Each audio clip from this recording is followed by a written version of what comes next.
Oi, irmãos e amigos. Inscreva no nosso canal, dê um like e compartilhe com seus amigos. Hoje queremos falar sobre um tema que é muito vasto na Bíblia, é um tema relevante sobre a ira de Deus. Então vamos dividir em algumas partes para nós compreendermos sobre esse tema. O versículo que eu quero me deter é Romanos 1,18. A ira de Deus se revela do céu contra toda impiedade e perversão dos homens, que detêm a verdade pela injustiça. Paulo aqui, ele quer visitar os irmãos em Roma, mas ele não diz que é porque sabe que muitos deles tinham uma vida derrotada, estavam passando por muitas dificuldades, não tinham uma vida vitoriosa. Ele não diz isso. Ele não lhes diz: quero ir a Roma e pregar-lhes o evangelho, porque tive uma experiência maravilhosa e quero falar-lhes sobre ela, para que vocês tenham a mesma experiência. Porque, se quisessem, poderão tê-la e estão disponíveis para você.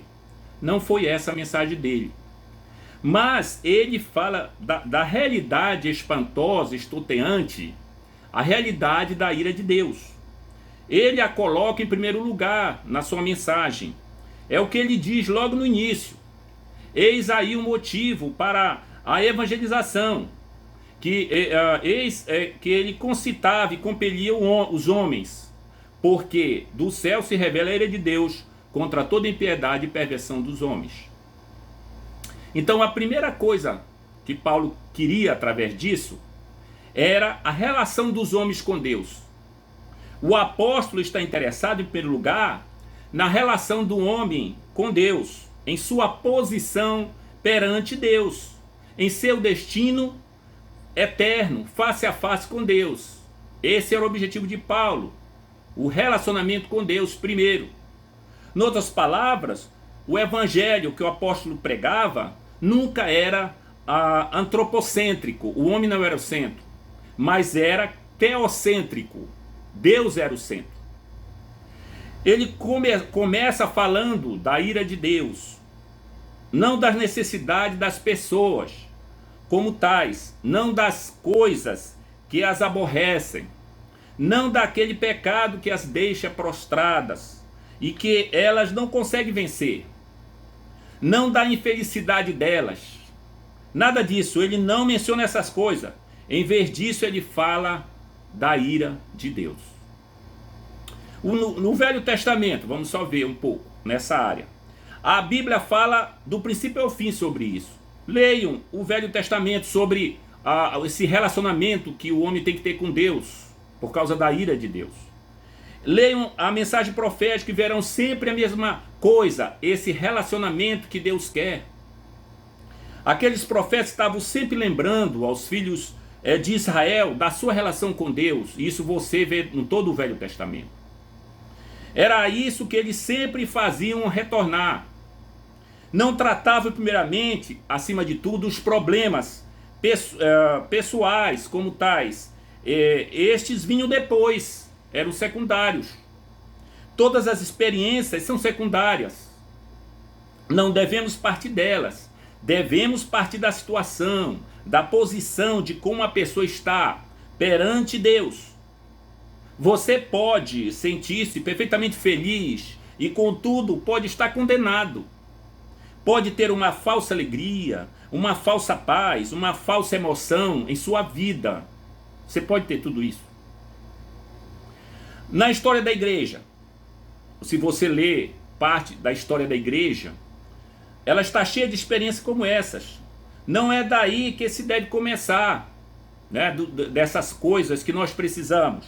Se eu e você tivermos algum tipo de paz ou alegria, alguma experiência de libertação, ou sentirmos capazes de livrar-nos de um pecado ou de outra coisa, independentemente dessa primeira questão da nossa relação com Deus, é isso que nós estamos sempre buscando, é sempre isso que a Bíblia busca, a relação com Deus. Estaremos negando, se nós dermos mais valor às coisas secundárias, nós, como paz, felicidade, trabalho, emprego, e nós não considerarmos a nossa relação primeira com Deus, nós estamos negando o ensino deste apóstolo, como também estaremos negando a mensagem da Bíblia toda, que o objetivo da Bíblia toda é que você tenha um relacionamento com Deus.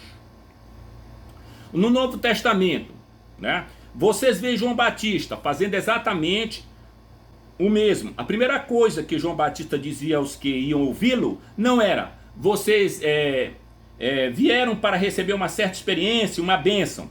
E sim, o que João Batista falava? Quem lhes ensinou a fugir da ira vindoura? A mesma coisa vocês veem.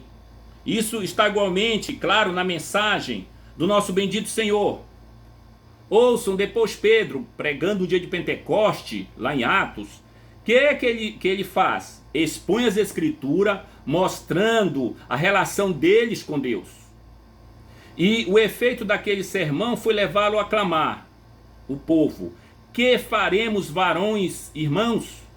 Viraram-se face a face com Deus, né? E quando vocês leem os sermões do apóstolo Paulo, em Atos, capítulo 13, 14, 17 e 20, especialmente, verão que era sempre essa mesma mensagem: o seu relacionamento com Deus. E as seitas? Muitas seitas estão sendo oferecidas aos homens no mundo de hoje, no mundo atual. E todas elas vêm oferecer-lhes felicidade. Ela lhes oferece libertação de alguma coisa, que os deixa prostrados, né? Essa é sempre a abordagem que eles fazem, e só pode ser, é claro, né? Pois elas precisam ter algo que as recomende, e elas procuram tornar a sua mensagem bastante atraente. Você tem estado em condições tão miseráveis, dizem eles. Venham conosco e você será completamente feliz. Você foi derrotado, faça isso e tudo estará bem. É tão fácil, né? É tão simples. Eis uma característica das seitas. Elas oferecem vida boa, felicidade, paz. Isso é bom. Mas primeiro você tem que tratar a sua relação com Deus. Então a primeira coisa que Paulo nos diz acerca de suas razões para pregar o Evangelho: qual é então tão maravilhoso o meio da salvação? Que você tem que se relacionar com Deus primeiro. Que você tem que ter paz com Deus primeiro. Por quê? Porque do céu se revela a ira de Deus contra toda a impiedade e a injustiça. Então você tem que procurar a paz com Deus. É a primeira coisa que Deus quer com você.